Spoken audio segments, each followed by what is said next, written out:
제8장.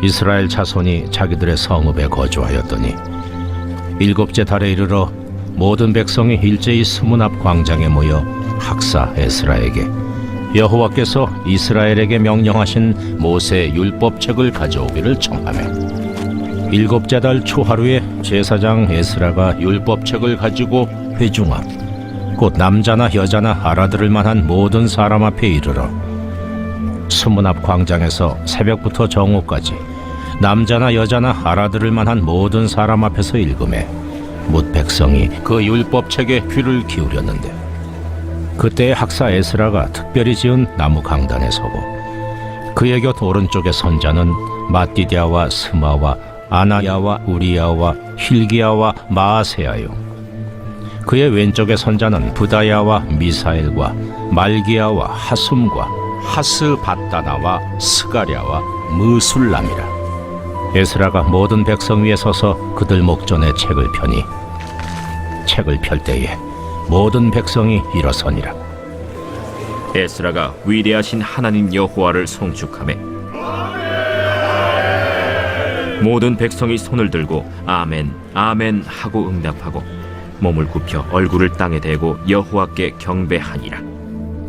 예수아와 바니와 세레비아와 야민과 악국과 사부대와 호디아와 마세야와 그리다와 아사랴와 요사밧과 하난과 블라야와 레위 사람들은 백성이 제자리에 서 있는 동안 그들에게 율법을 깨닫게 하였는데, 하나님의 율법책을 낭독하고 그 뜻을 해석하여 백성에게 그 낭독하는 것을 다 깨닫게 하니 백성이 율법의 말씀을 듣고 다 우는지라.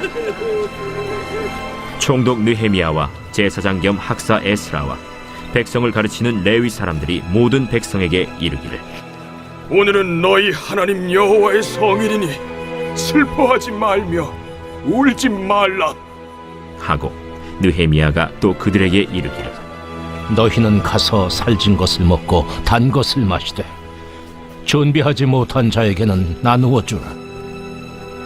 이날은 우리 주의 성일이니 근심하지 말라. 여호와로 인하여 기뻐하는 것이 너희의 힘이니라. 레위 사람들도 모든 백성을 정숙하게 하여 이르기를, 오늘은 성일이니 마땅히 조용하고 근심하지 말라 하니 모든 백성이 곧 가서 먹고 마시며 나누어 주고 크게 즐거워하니 이는 그들이 그 읽어 들려준 말을 밝히 알미라. 그 이튿날 뭇 백성의 족장들과 제사장들과 레위 사람들이 율법의 말씀을 밝히 알고자 하여 학사 에스라에게 모여서 율법에 기록된 바를 본즉, 여호와께서 모세를 통하여 명령하시기를 이스라엘 자손은 일곱째 달 절기에 초막에서 거할지니라 하였고, 또 일렀으되 모든 성읍과 예루살렘에 공포하여 이르기를, 너희는 산에 가서 감람나무 가지와 들감람나무 가지와 화석류나무 가지와 종려나무 가지와 기타 무성한 나무 가지를 가져다가 기록한 바를 따라 초막을 지으라 하라 한지라. 백성이 이에 나가서 나뭇가지를 가져다가 혹은 지붕 위에 혹은 뜰 안에 혹은 하나님의 전 뜰에 혹은 수문 광장에 혹은 에브라임 문 광장에 초막을 짓되, 사로잡혔다가 돌아온 회중이 다 초막을 짓고 그 안에서 거하니 눈의 아들 여호수아 때로부터 그날까지 이스라엘 자손이 이같이 행한 일이 없었으므로 이에 크게 기뻐하며, 에스라는 첫날부터 끝날까지 날마다 하나님의 율법책을 낭독하고 무리가 이랫동안 절기를 지키고 여덟째 날에 규례를 따라 성회를 열었느니라.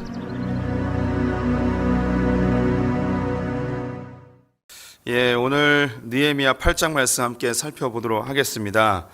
오늘 성벽을 완성하고 함께 모여서 이 나팔절을 지키게 되는데, 이때 말씀을 낭독하는 현장입니다. 서론 보면서 본문 자세히 살펴보죠. 서론 읽겠습니다. 에스라서와 느헤미야서는 구약과 신약을 연결해주는 매우 중요한 성경입니다. 포로기 이후 이스라엘 백성들은 자신들이 왜 멸망하였는지 살폈고 올바른 신앙 공동체를 만들기 위해 노력하였습니다. 그들은 스룹바벨과 함께 성전을 재건하여 예배를 회복하였습니다. 하지만 그들의 삶은 회복되지 않았고 다시 이방 여인들과 결혼하고 신앙은 종교화되었습니다.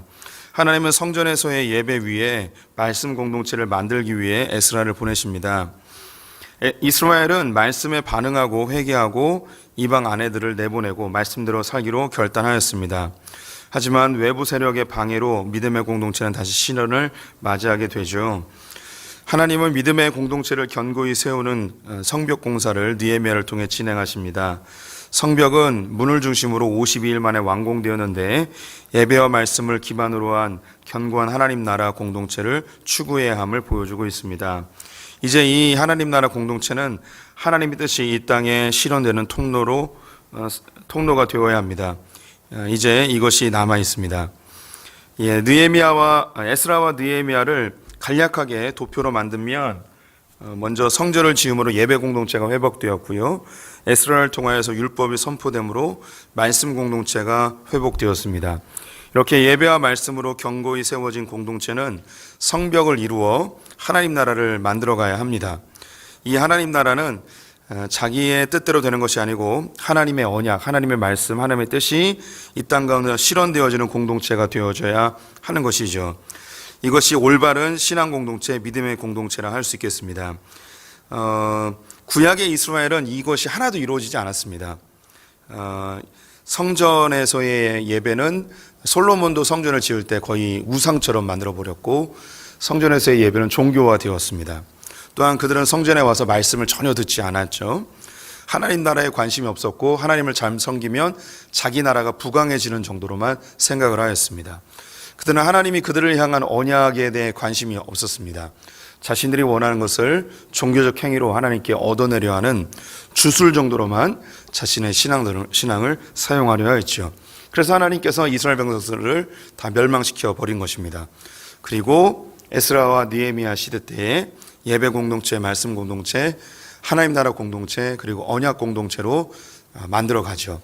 그래서 이 400여 년 동안 이것을 착실하게 하나님께서 이루어 가시고 메시아가 오셨을 때 이 공동체가 현실이 되는 것이죠. 지금도 이 믿음의 공동체가 네 가지 특징을 가지고 있는 믿음의 공동체가 지금도 이루어져 가고 있습니다. 여기서 이탈하는 순간 교회는 사라집니다. 교회는 생명력을 잃어버리게 됩니다. 우리 성도님들이 이것이 교회를 나타내는 특징의 전부는 아니지만 느헤미야와 에스라서에 나와 있는 하나님이 기뻐하시는 공동체의 특징 네 가지를 언급한다면 우리 믿음의 공동체는, 교회 공동체는 반드시 예배 공동체가 되어야 됩니다. 이것이 시작점입니다.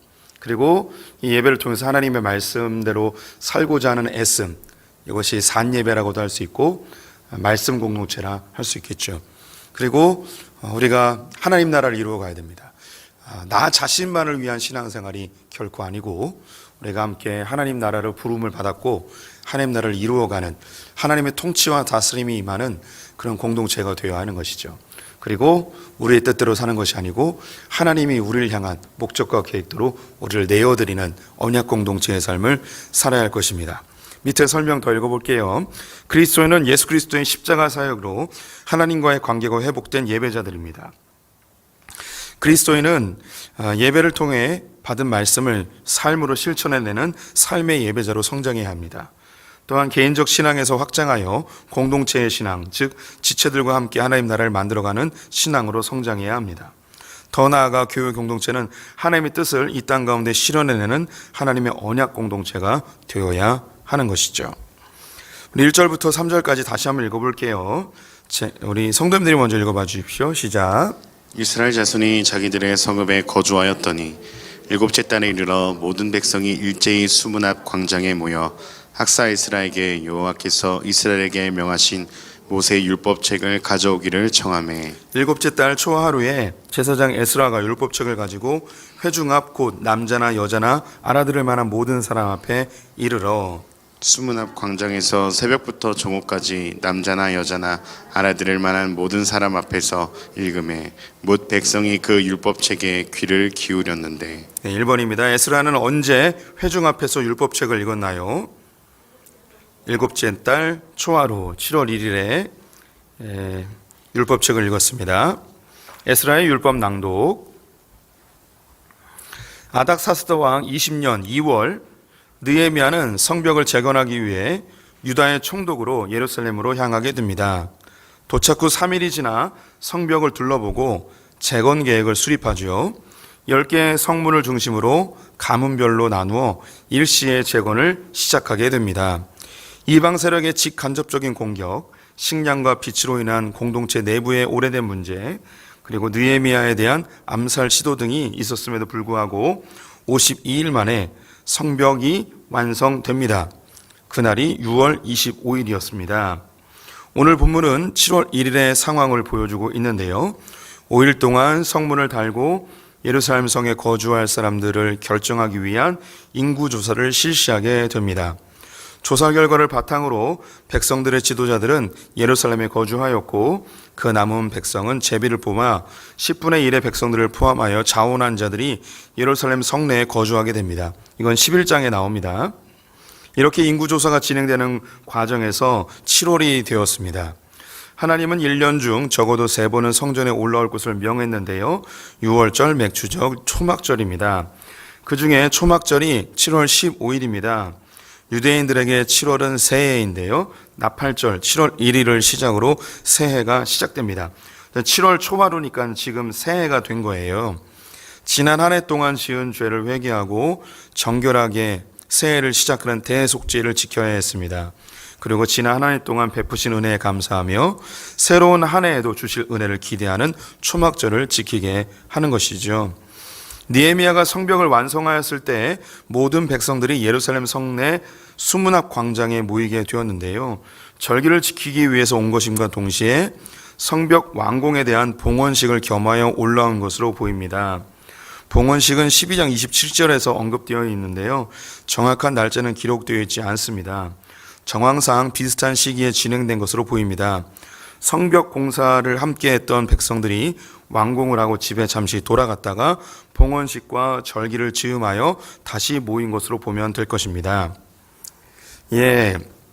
느헤미야가 2월 달에 페르시아 수장국에서 떠났습니다. 한 40일 정도를 쉬지 않고 달려서 예루살렘에 도착을 했고요. 3일 동안 잠시 휴식을 하고 예루살렘 성벽을 둘러본 다음에 계획을 짜고 성문 10개를 중심으로 지파별로 가문별로 일시에 성벽 공사를 하게 됩니다. 52일 만에 하나님의 큰 은혜로 완공이 되었죠. 그 완공된 날짜가 6월 25일이었습니다. 그리고 성벽 공사를 했던 사람들이 일단 집으로 돌아갔습니다. 이 사람들 다 자원봉사를 했던 거 기억나시죠? 일단 집으로 돌아갔다가 7월 1일에 다시 모이게 되었습니다. 그 5일 동안 했던 일은 성문을 달고 인구조사를 하게 되는데 그때 처음 1차 귀환자들의 명단을 확보하게 되죠. 그래서 1차 귀환자들의 명단을 확보한 것에 차이가 난 것을 수정하여서 느헤미야서에 기록을 해 놓았습니다. 7월 1일에 이제 모여서 그때 즈음하여서 봉헌식도 한 것 같고요. 절기도 함께 지킨 것 같습니다. 이렇게 나팔절을 즈음하여 7월 1일에 모였는데요. 그들이 모여서 무엇을 하였는지 보겠습니다. 계속 읽습니다. 수문 앞 광장에 모인 백성들은 학사 에스라에게 모세의 율법책을 가져와 읽어주기를 요구합니다. 여기서 사라졌던 에스라가 다시 등장을 하지요. 느헤미야보다 13년 먼저 와서 말씀을 전하며 성전 수리와 성벽 재건을 위해 애를 썼지만 이방 세력들의 거짓 상소문으로 모든 것이 중단된 상태였습니다. 이때 느헤미야가 총독으로 부임하여 성벽을 재건하였습니다. 에스라는 느헤미야가 활약하는 동안에 언급되지 않았다가 성벽 재건 후 언약갱신의 과정에 다시 등장을 하죠. 이것으로 보아 에스라는 느헤미야가 활동하는 과정에서 결코 방관자로 있지 않았음을 추측할 수 있습니다. 오늘 본문에서 발견되는 놀라운 장면은 말씀을 읽어달라고 한 주체가 백성이라는 사실입니다. 성전과 성벽이 재건되는 것보다 더 중요한 것은 하나님의 말씀을 듣고 싶어하는 마음의 회복인데요. 이것이 부흥의 시작이고 영적 변화의 시작입니다. 하나님의 말씀을 듣고 싶은 마음이 생긴 것이죠. 이것은 목회자로서 목회를 하면서 느끼는 절대적인 원칙입니다. 우리 성도님들이 교회에 올 수는 있어요. 예배는 참여할 수 있습니다. 예배는 드릴 수 있는데 예배를 드리는 것으로 이분이 변화됐다라고 말하기는 사실 어렵습니다. 그리고 예배를 드리면서 설교가 귀에 들리고 그 설교에 반응해서 눈물을 흘리고 이런 것도 충분히 변화됐다고 할 수 있는 증거는 맞습니다. 근데 이분이 정말 변화됐다라고 할 수 있는 것은 자발적으로 말씀을 찾아보기 시작하는 때가 되면 이 사람이 정말 변화됐다고 말할 수 있습니다. 그것이 뭐 완벽한 변화라기보다는 이분이 정말 거듭난 그리스도인 하나님의 백성이 됐다는 아주 중요한 증거라 할 수 있겠습니다. 그래서 우리 성도님들이 말씀이 고프다 이런 표현이 하잖아요. 말씀을 보고 싶어지고 말씀이 그립고 뭐 설교 말씀을 유튜브로 듣는 것 이것도 굉장히 좋은 것인데 내가 직접 말씀을 보고 말씀을 연구하고 묵상하고 말씀을 기록하고 말씀을 필사하고 말씀을 암송하고 말씀이 나랑 가까워지기 시작했다는 것이 진정 변화된 사람의 시작점이고 특징이라 할 수 있겠습니다. 특별히 수요 예배에 오신 분들은 말씀을 사모해 오신 분들인 줄 믿습니다. 할렐루야. 예, 진정 거듭난 분들인 줄 믿습니다. 예, 이 자리에 없는 사람들 슬피 이를 가며 통곡할 날이 곧 올지 모릅니다.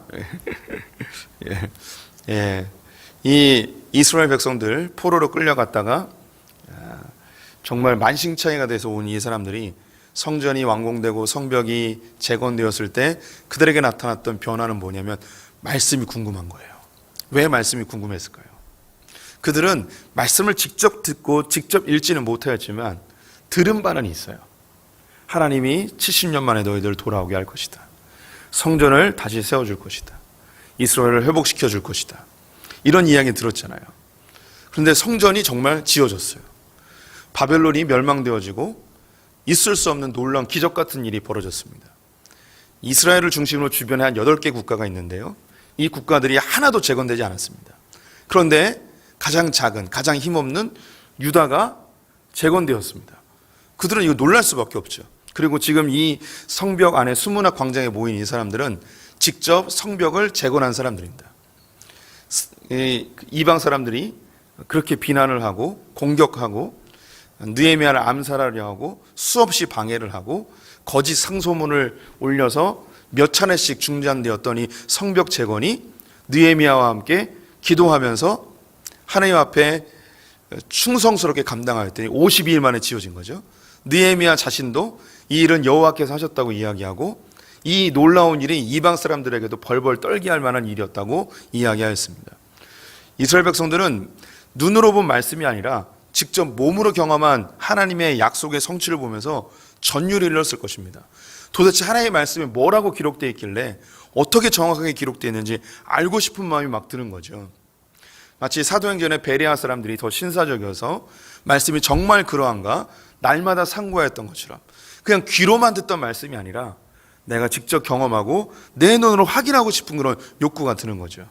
우리 성도님들이 설교로 듣는 거 아니라 내가 말씀을 보고 이 말씀이 나의 말씀이 되어지는 그런 경험이 일어날 때 진정한 변화, 진정한 거듭남이라 할 수 있겠습니다. 우리 성도님들의 말씀을 가까이 하는 은혜가 있기를 축원드립니다. 계속 읽겠습니다. 3페이지입니다. 3월 1일 제사장 에스라가 율법책을 가져와 백성들에게 앞에서 낭독하기를 시작하였습니다. 1절은 에스라를 학사로 소개하고 있지만 2절에서는 제사장으로 묘사하고 있습니다. 절기 때의 공식적인 직책으로 집례를 하고 있음을 보여줍니다. 에스라는 새벽부터 정오까지 대여섯 시간을 읽어주었습니다. 모세율법 전체를 읽기에는 시간이 부족한데요. 모세 5경 중에 일부를 읽은 것 같습니다. 뒤에 초막절을 지키는 것으로 보아 레위기를 읽었다고 주장하는 사람들도 있고요. 신명기라고 주장하는 사람들도 있습니다. 뒤에 나오는데 제가 볼 때는 먼저는 신명기를 읽었고 그 다음에 또 레위기를 읽었던 것 같습니다. 4절부터 6절 교독해 보겠습니다. 제가 먼저 읽습니다. 그때 학사 에스라가 특별히 지은 나무 강단에 서고 그의 곁 오른쪽에 선자는 마띠디아와 스마와 아냐냐와 우리야와 힐기야와 마아세야요 그 왼쪽에 선자는 부다야와 미사엘과 말기야와 하숨과 하스바다나와 스가랴와 무술람이라. 에스라가 모든 백성 위에 서서 그들 목전에 책을 펴니 책을 펼 때에 모든 백성이 일어서니라. 에스라가 위대하신 하나님 여호와를 송축하며 모든 백성이 손을 들고 아멘 아멘 하고 응답하고 몸을 굽혀 얼굴을 땅에 대고 여호와께 경배하니라. 2번입니다. 에스라가 백성들 앞에서 율법책을 펼 때에 백성들은 어떤 행동을 보였나요? 자리에서 일어났습니다. 우리 예전에 이 본문으로 주일 예배했어요. 그때 일어나서 성경책 읽었던 것 기억하시리라고 생각이 듭니다. 지금도 많은 교회들이 성경을 봉독할 때는 자리에서 일어나서 봉독하는 교회들도 많이 있습니다. 에스라의 나무강단 말씀 선포. 에스라가 백성들 앞에서 어떤 말씀을 전하였는지 구체적으로 서술하기 어떻게 말씀을 전했는지 구체적으로 서술하고 있습니다. 에스라는 백성들의 요청을 받고 특별히 지은 나무 강단을 만들었다고 합니다. 나무 강단의 강단은 망대라는 단어인데요. 매우 많은 사람들이 모여 있었기 때문에 높은 강단을 만들어 말씀을 전한 것입니다. 에스라 주변에 13명의 인사들이 함께 섰습니다. 오른쪽에 이렇게 6명, 왼쪽에 이렇게 7명이 서게 되었습니다. 이들이 누구인지는 알 수 없습니다. 그러나 제사장이나 레위 사람들을 따로 언급한 것으로 보아 이들은 에스라와 함께 묵묵히 백성들을 말씀으로 깨웠던 말씀의 지도자들로 보는 것이 좋을 것 같습니다. 에스라는 백성들이 한눈에 내려다 보이는 단상에 올라 두루마리 성경을 열었습니다. 그러자 백성들이 일제히 자리에서 일어났고 에스라는 위대하신 하나님 여호와의 이름을 송축하였습니다. 백성들은 에스라의 송축하는 외침을 한마음으로 아멘 아멘으로 응답하며 몸을 굽혀 얼굴을 땅에 대고 하나님께 경배하기 시작하였습니다. 말씀을 읽을 때에 회중들이 일어나는 것은 말씀에 대한 경외와 순종의 의미를 담고 있습니다. 이것은 오래된 신앙의 전통이라 할 수 있겠죠. 7절부터 12절까지 교독해 보겠습니다. 제가 먼저 읽습니다. 예수아와 바니와 세레바와 야민과 악국과 사부대와 호디야와 마아세야와 그리다와 아사랴와 요사밧과 하난과 블라야와 레위 사람들은 백성들이 제자리에 서 있는 동안 그들에게 율법을 깨닫게 하였는데 하나님의 율법을 낭독하고 그 뜻을 해석하여 백성이 그 낭독하는 것을 다 깨닫게 하니 백성이 율법의 말씀을 듣고 다 우는지라. 총독 느헤미야와 제사장 겸 학사 에스라와 백성을 가르치는 레위 사람들이 모든 백성에게 이르기를 오늘은 너희 하나님 여호와의 성일이니 슬퍼하지 말며 울지 말라 하고 느헤미야가 또 그들에게 이르기를 너희는 가서 살찐 것을 먹고 단 것을 마시되 준비하지 못한 자에게는 나누어 주라. 이 날은 우리 주의 성일이니 근심하지 말라. 여호와로 인하여 기뻐하는 것이 너희의 힘이니라 하고 레위 사람들도 모든 백성을 정숙하게 하여 이르기를 오늘은 성일이니 마땅히 조용하고 근심하지 말라 하니 모든 백성이 곧 가서 먹고 마시며 나누어 주고 크게 즐거워하니 이는 그들이 그 읽어 들려준 말을 밝히 알미라. 3번입니다. 율법의 말씀을 들은 백성들은 어떤 반응을 보였나요? 말씀을 듣고 다 울었습니다. 말씀을 깨달은 백성들 회개. 에스라가 단상에서 율법책을 낭독하자 히브리어와 아람어가 가능한 레위인들이 백성들 사이에서 통역으로 깨닫게 하였습니다. 당시 바벨론에 끌려갔던 사람들은 히브리어를 못하는 사람들이 많았습니다. 그래서 이 바벨론에서 사용했던 말이 아람어예요. 그리고 예수님 당시에도 썼던 말이 아람어입니다. 그래서 그 당시 히브리어를 모르는 사람들이 많았어요. 히브리인 중에 히브리인이라고 표현할 때 그건 뭐냐면 히브리어를 할 줄 아는 히브리인 이렇게 이해하면 제일 쉽습니다. 예수와 바니, 세레바, 야민, 악국, 사부대, 호디야, 마아세야, 그리다, 아사랴, 요사밧, 하난, 블리야 등 총 13명의 이름이 13명의 이름과 이름이 기록되지 않은 레위인들이 있었는데 여기에 기록된 이름들 역시 에스라와 함께 말씀 사역에 동참했던 레위인들이라고 보면 좋을 것입니다. 말씀을 들은 백성들에게서 놀라운 반응이 나왔습니다. 울기 시작한 것입니다. 울음은 하나님이 일하시는 도구입니다. 울음을 통해 우리의 마음이 부드러워 기경하기 좋은 상태로 만드시는 것이죠. 백성들이 왜 울었을까요? 이 부분에서 에스라가 읽어준 성경이 신명기라는 추측을 할 수 있게 됩니다. 신명기 말씀 교독해 볼게요. 성도님들 먼저 읽어주세요. 시작. 내가 내게 진술한 모든 복과 저주가 내게 임함으로 내가 네 하나님 여호와로부터 쫓겨나간 모든 나라 가운데서 이 일이 마음에서 기억이 나거든. 너와 내 자손이 내 하나님 여호와께로 돌아와 내가 오늘 내게 명령한 것을 온전히 따라 마음을 다하고 뜻을 다하여 여호와의 말씀을 청종하면 내 하나님 여호와께서 마음을 돌이키시고 너를 긍휼히 여기사 포로에서 돌아오게 하시되 내 하나님 여호와께서 흩으신 그 모든 백성 중에서 너를 모으시리니 내 쫓겨간 자들이 하늘가에 있을지라도 내 하나님 여호와께서 거기서 너를 모으실 것이며 거기서부터 너를 이끄실 것이라. 예, 이 신명기 말씀을 읽었을 가능성이 제일 높아 보입니다. 그리고 이스라엘 백성들이 말씀을 듣고서 펑펑 울었던 이유는 분명히 그들이 포로로 끌려갔는데 그 약속의 말씀이 성취된 것을 보면서 감격하여 울었을 것이고 그들의 죄악들이 생각나 울었을 것입니다. 예, 이것이 말씀을 들었을 때에 나타나는 백성들의 반응이었습니다. 이러한 반응은 우리의 반응이 되어야 하는 것이죠. 계속 읽어볼게요. 느헤미야와 에스라 그리고 백성들을 가르치던 레위인들이 여호와의 즐거운 성일이기 때문에 울지 말라고 권면합니다. 그리고 준비한 음식을 먹고 준비하지 못한 자들에게는 함께 나누어 주며 크게 즐거워하라고 합니다. 느헤미야는 위대한 신앙의 원리를 선포하는데요. 근심하지 말라. 여호와로 인하여 기뻐하는 것이 너희의 힘이니라 라고 선언합니다. 하나님은 자기 백성들을 징계하는 것이 목적이 아니십니다. 하나님은 애통하며 회개하는 자들에게 힘을 주시며 다시 주의 길을 걷길 원하시는 것이죠. 요엘서에 여호와의 말씀이 너희는 이제라도 금식하고 울며 애통하고 마음을 다하여 내게로 돌아오라 하셨나니 마태복음에 애통하는 자는 복이 있나니 그들이 위로를 받을 것이며. 예, 이스라엘 백성들이 말씀을 듣고 울기 시작했습니다. 그 울음이 근심 섞인 울음이었습니다. 이제 우리 어떡하나 라는 그런 마음이었고 또한 돌아온 것에 대한 감격의 눈물이었죠. 그래서 그 눈물을 보면서 선포하기를 근심하지 마라. 여호와로 인해 기뻐하는 것이 너희 힘이니라 라고 이야기합니다. 애통하는 자들에게 선포하는 말씀이었죠. 이제 눈물을 거두고 기뻐하라는 것입니다. 이 기쁨, 회개 이후에 나타나는 기쁨, 하나님이 주시는 기쁨, 이 기쁨이 힘이 된다는 것이죠. 하나님께서 우리 성도들에게 말씀으로 지적하거나 우리의 고난을 주신 이유는 단순한 징계가 목적이 아닙니다. 그 징계의 과정을 통해서 우리의 죄가 눈물로 씻겨져 나가고 하나님께 회개한 이후에 새롭게 생겨난 기쁨으로 그 힘으로 다시 주의 길을 걷게 하기 위한 하나님의 목적이 있습니다. 그래서 이 회개, 즉 애통함이 없으면 진정한 기쁨을 누릴 수가 없습니다. 그래서 우리 성도님들이 말씀을 통해서 애통하는 마음, 우리 성도님들이 내 자신의 이 죄성들, 하나님께 가까이 갈수록 나의 변하지 않는 나의 자아를 보면서 애통하는 심정이 있어야 될 것입니다. 우리 더 애통합시다. 더 애통해야 돼요. 우리의 지체들을 위해서, 우리의 자녀들을 위해서, 이 나라 민족을 위해서, 교회를 위해서 애통하는 마음이 있어야 돼요.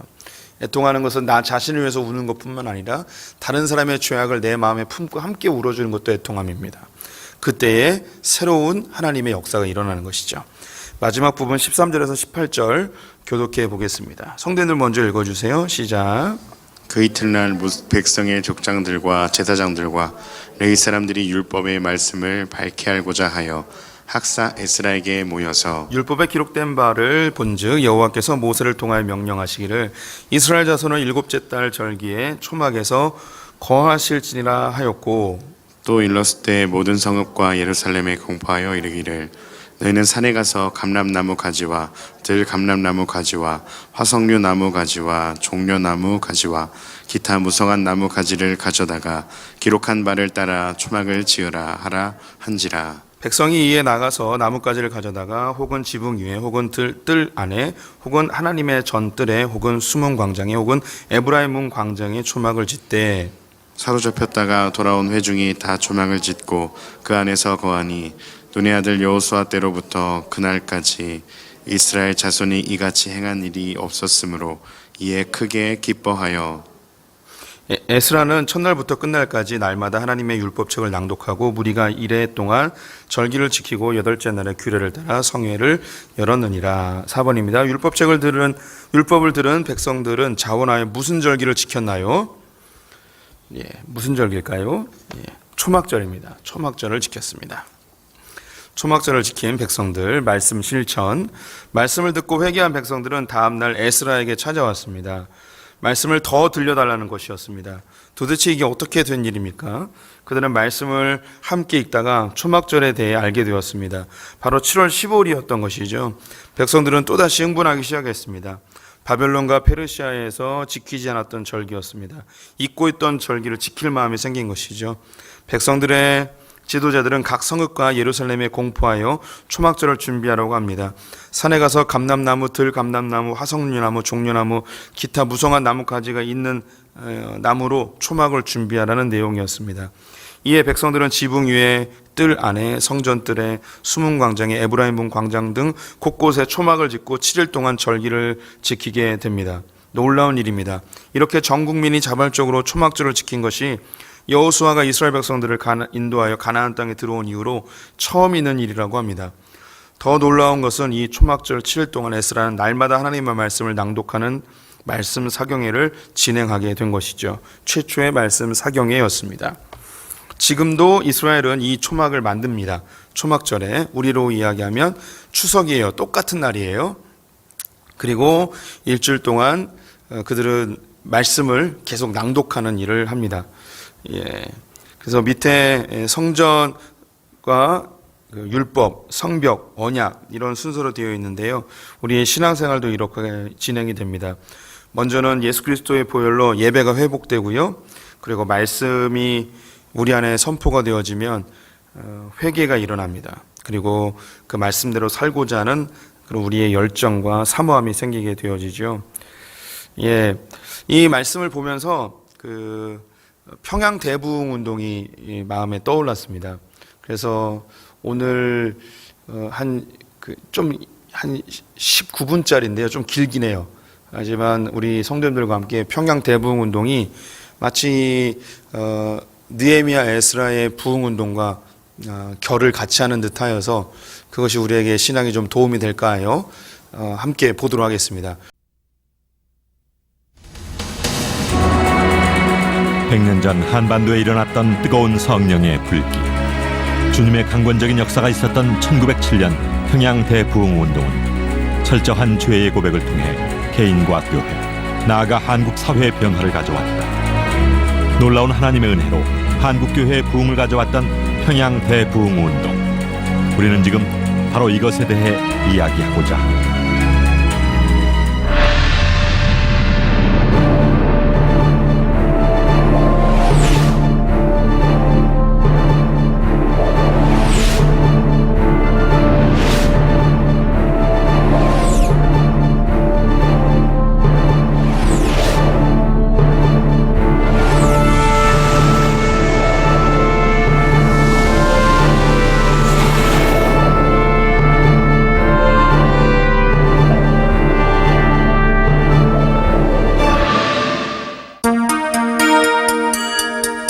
한국에 복음의 씨앗을 심어준 선교사들의 후예가 살고 있는 땅 미국.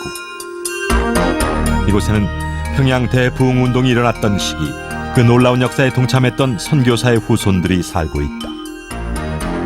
그때의 일을 기억하는 마포 3열 선교사의 아들 마삼나 교수.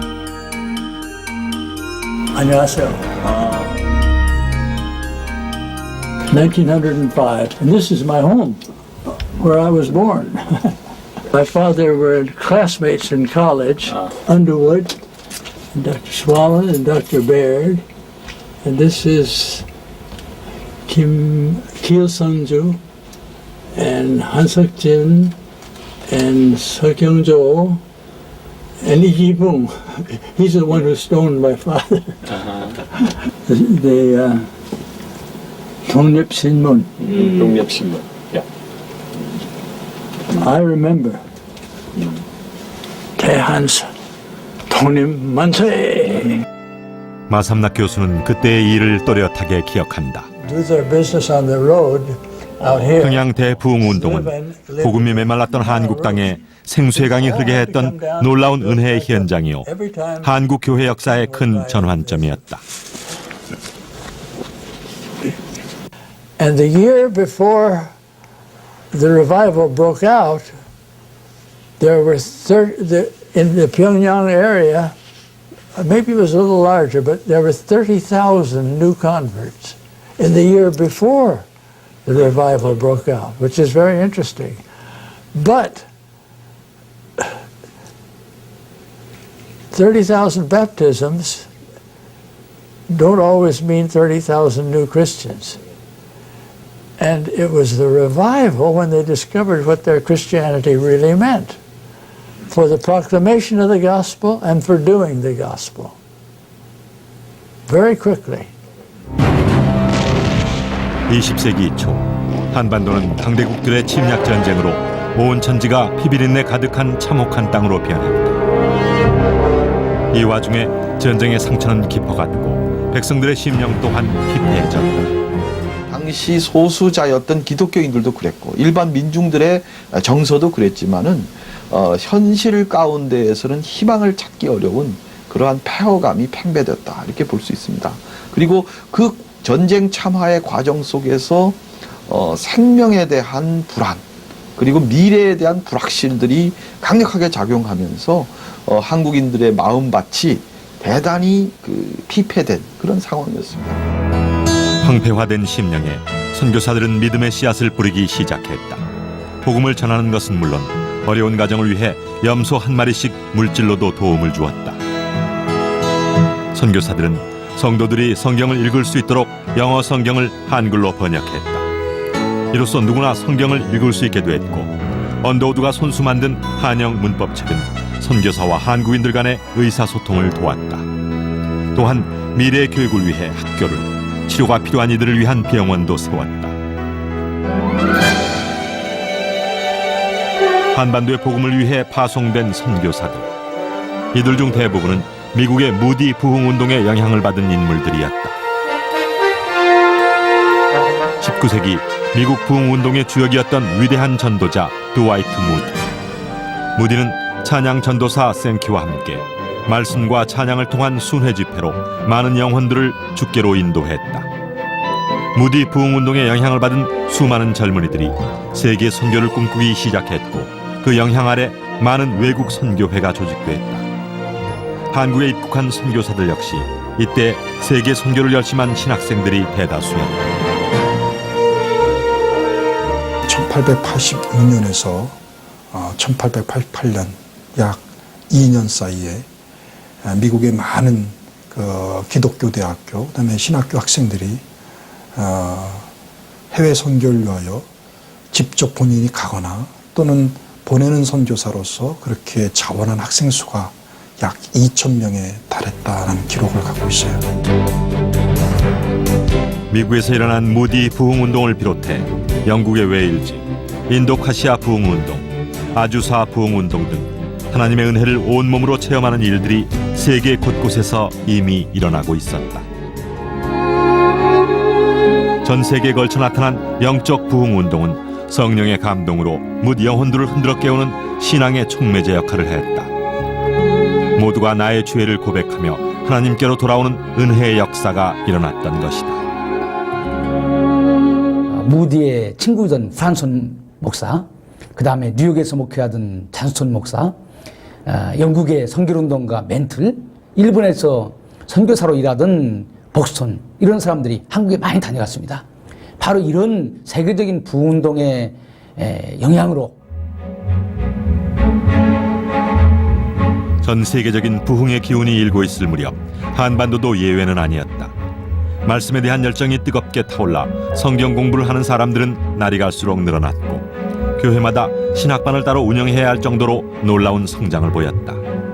따라서 성경 공부 모임도 사경회도 자연스럽게 그 횟수가 증가했다. 사경회에 대한 소문이 입에서 입으로 전해지면서 말씀의 잔치에 참여하기 위해 몇백 킬로미터를 걸어서 교회를 찾아오는 것도 마다하지 않는 성도들도 생겼다. 집회마다 특별한 은혜를 체험했던 이들이 변화되면서 예수를 믿기로 결단하는 성도들의 수가 날마다 늘어났고 말씀에 대한 열정도 뜨거워졌지만 서양 선교사들의 백인 우월주의와 그 당시 성도들의 열등의식은 서로의 마음속에 깊은 갈등으로 자리잡고 있었다.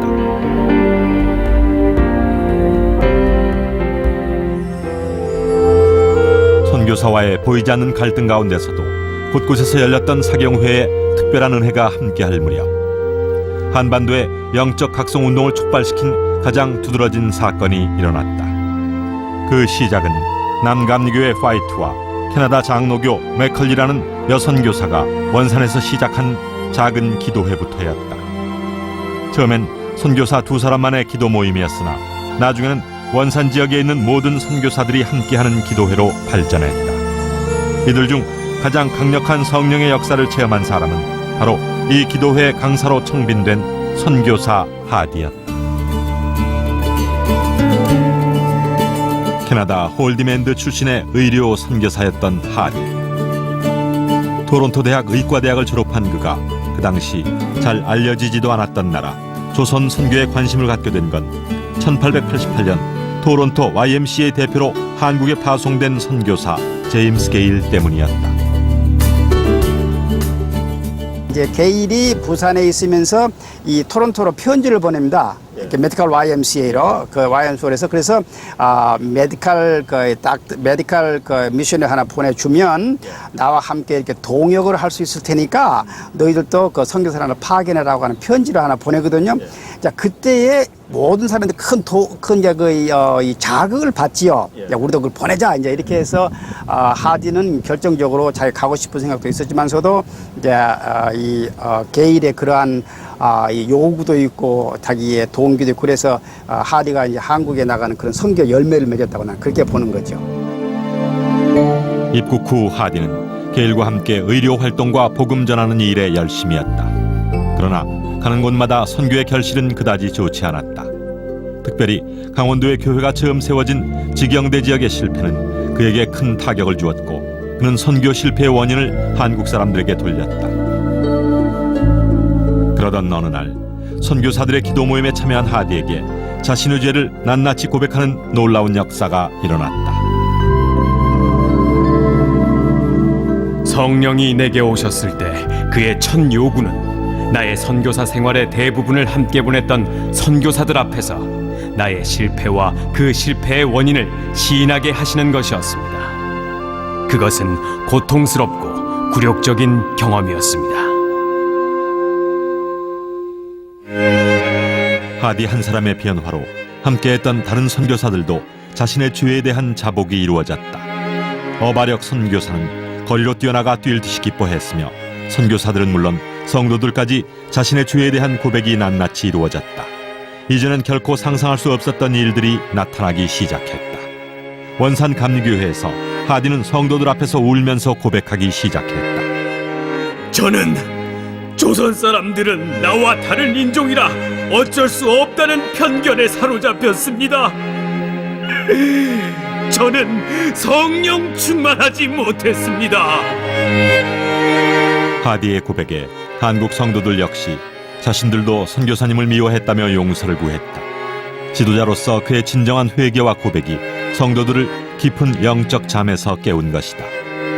죄가 무엇인지 깨닫지 못했던 한국 성도들이 이때야 비로소 하나님 앞에서의 참 부흥을 깨닫게 되었다.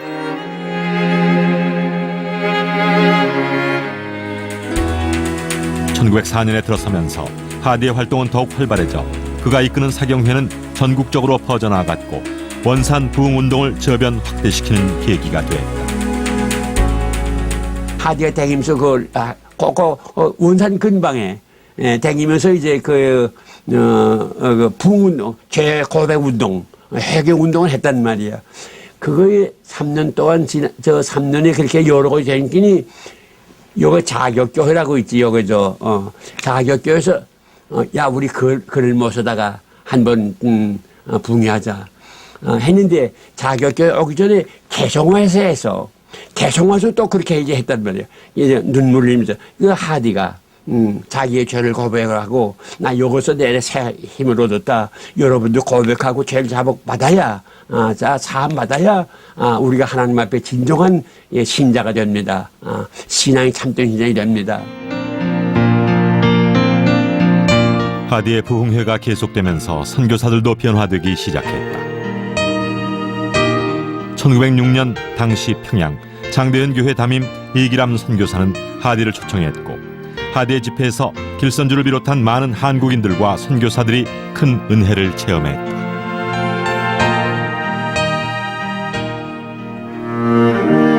(1894년에) 순교한 제임스 홀 선교사의 아내 제타 셔우드 홀과 아들 셔우드 홀도 그중 한 명이었다. 훗날 아들 셔우드 홀은 닥터 홀의 조선회상이라는 책에 자신이 12살 때 참석했던 하디의 집회를 기록해놓기도 했다. 서양에 가서 사업가가 되는 것이 꿈이었으나 하디의 설교를 들은 이후에 나는 아버지와 어머니처럼 선교사가 되어 내 생애를 조선에 바치기로 결심하였습니다. 셔우드 홀은 한국 최초의 결핵요양원을 설립하고 시를 발행하여 결핵 퇴치에도 앞장섰다.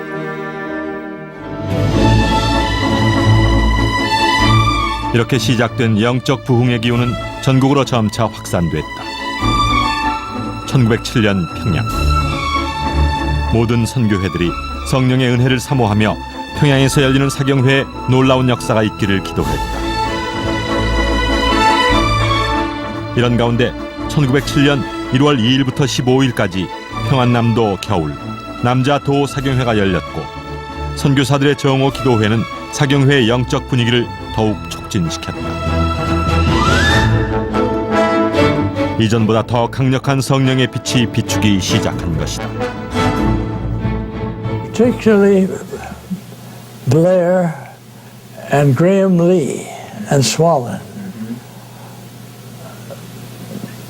Blair and Graham Lee probably more important for the prayer meetings and the steps leading up to the revival. But the man who really started, got everybody to work together was my father and Kilsanju Moksa. They were very close. And Kilsanju Moksa told my father that he was getting up every morning before dawn to pray. And he said, some other people are joining me. And Father said, that's a good thing. That's a very good thing. And so it spread from being at first simply a missionary prayer meeting. Then everybody started praying very early in the morning.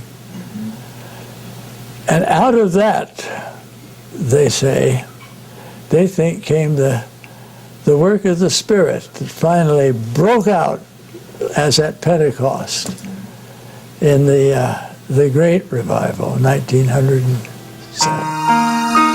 위대한 부흥 운동이 시작된 평양 장대현 교회. 장대현 교회는 한국 최초의 선교사 토마스의 순교로 세워졌다. 자신을 죽이려고 칼을 뽑아든 병졸 박춘권에게 성경을 전해준 것이 복음의 씨앗이 되어 널다리 교회가 세워졌는데 이것이 바로 장대현 교회의 전신이었다. 평양 부흥운동의 발단은 바로 이곳 1907년 1월 2일부터 장대현 교회에서 열린 남자 사경회부터였다. 연일 열리는 사경회 참석자 중에는 300리를 달려온 사람도 있었고 어떤 이들은 영하 수십 도를 오르내리는 혹한과 싸우며 거친 산을 넘어온 이들도 있었다. 사경회가 진행되는 동안 자신들이 먹을 쌀을 등에 메고 올 정도로 모든 이들의 마음은 하나님 말씀에 대한 열정과 은혜에 대한 기대로 충만했다. 그중 가장 처음 큰 은혜를 체험했던 길선주 장로. 이제 일어나서 자기의 과거의 죄를 회개하기 시작합니다. 그러니까 장로였었고 또 신학생이었었지만은 철저하게 하나님 앞에 회개하는 과정을 겪지 못했어요. 그런데 바로 이 대부흥운동 때 성령의 은사를 받은 후에 자기의 죄를 철저하게 참회하는 그런 일을 모든 교인들이 그때 2~3천 명의 교인들이 모였었는데 그 수천 명의 교인들 앞에서 자기의 죄를 회개하는 그런 일을 이제 하게 되죠. 1907년 1월 14일 길선주가 마룻바닥에 엎드려 자신의 죄를 고백하기 시작했다. 나는 하나님 같은 놈입니다. 친구가 죽어가며 아내 대신 재산을 정리해달라고 맡긴 돈을 제 마음대로 가로챘습니다. 주여, 저 같은 놈도 용서해 주실 수 있습니까? 하나님, 제 추악한 죄를 깨끗하게 하여 주옵소서. 길선주 장로의 회개가 있은 후 성도들도 각자 자신의 죄를 하나하나 고백하기 시작했다. 주여, 용서하소서. 병들어 아파하는 마누라를 보면서 매일 술만 마시고 빨리 죽어버리라고 저주했습니다. 주여, 용서하소서.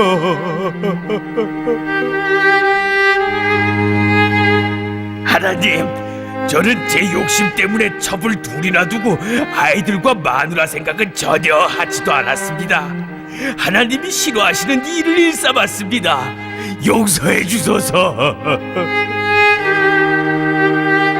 하나님, 선교사님의 돈을 14전이나 훔쳤습니다. 절 용서해 주세요. 놀라운 성령의 강권적인 역사 앞에 모두가 한올의 실 같은 죄마저도 숨길 수 없었다. 길선주 장로의 회개 기도가 회오리 바람처럼 온 회중을 휩쓸고 지나갔다. 남자 사경회뿐 아니라 여자 사경회, 신학생들의 집회에서도 죄에 대한 고백이 이어졌다. 전 전쟁통에 남편도 잃고 모든 걸 빼앗겼습니다. 피난길에 아이가 너무 보채고 울어서 나도 모르게 아이를 나무에 부딪혀 죽겠습니다. 전 죽어 마땅합니다. 주여, 주여! 저녁에 시작한 집회에서 이튿날 새벽 5시까지 모든 이들은 시간의 흐름도 잊은 채 은혜를 사모했다. 마가의 다락방에서 임했던 성령처럼 하늘로부터 급하고 강한 바람이 장대현 교회에 임했던 것이다. 예배 공동체가 세워지게 되었고 여기에 말씀이 심겨지고 영상에서 보셨듯이 많은 사람들이 말씀을 사모하고 말씀을 듣기 위해 모여들고 성경학교들이 이곳저곳에서 일어나게 되었습니다. 자, 말씀을 전해지는 이 땅 가운데 조금씩 확장되면서 드디어 회개운동이 일어나게 된 것이죠. 이 회개운동을 통해 한국교회는 완전히 거듭나는 일이 발생하였습니다. 이것은 우리 성도님들 개개인의 삶에도 동일합니다. 하나님 앞에서 내가 철저하게 죄인인 것을 깨닫고 하나님 앞에 자복하고 회개하는 그 과정이 있어야지 하나님 앞에 진정 거듭난 그런 신앙인이 되는 것이죠. 또한 더불어 교회 공동체가 그러한 경험이 있어야 됩니다. 우리 지금 대부분 나이가 많으신 성도님들이 예전 우리 80년대 부흥했던 이런 자복하고 회개하는 그런 기도회들이, 그런 부흥의 사경회들이 참 많았던 기억이 납니다. 네, 어느 순간부터 그렇게 많이 사라졌죠. 또 우리 중고등부 수련회 때 가면 이런 죄 고백하는 철저한 그런 눈물의 시간들이 늘 있었는데 한국 교회의 이 회개 운동, 변화의 운동이 필요한 것 같습니다. 저부터가 이 부분에 대해서 하나님 앞에 더 무릎 꿇어야 되는데 이 눈물 흘림이 그냥 단순히 감정적인 부분이 아니고 느헤미야가 이야기한 것처럼 근심하지 마라, 여호와를 기뻐하는 것이 너의 힘이 된다라고 선언한 것처럼 진정한 기쁨의 과정을 가기 위한 회개인이라는 사실을 또 기억해야 되겠죠. 먼저는 우리가 예배 공동체가 돼야 되고 말씀 공동체가 됩니다. 인위적으로 억지로 되는 건 아니고 말씀을 사모하고 말씀에 가까이 가면 자연스럽게 일어나는 현상이니까요. 우리 성도님들 더 예배를 사모하고 말씀 사모하는 성도님들 되시길 바라고 또한 교회가 그러되기를 간절히 소망합니다. 예, 기도하고 마치겠습니다.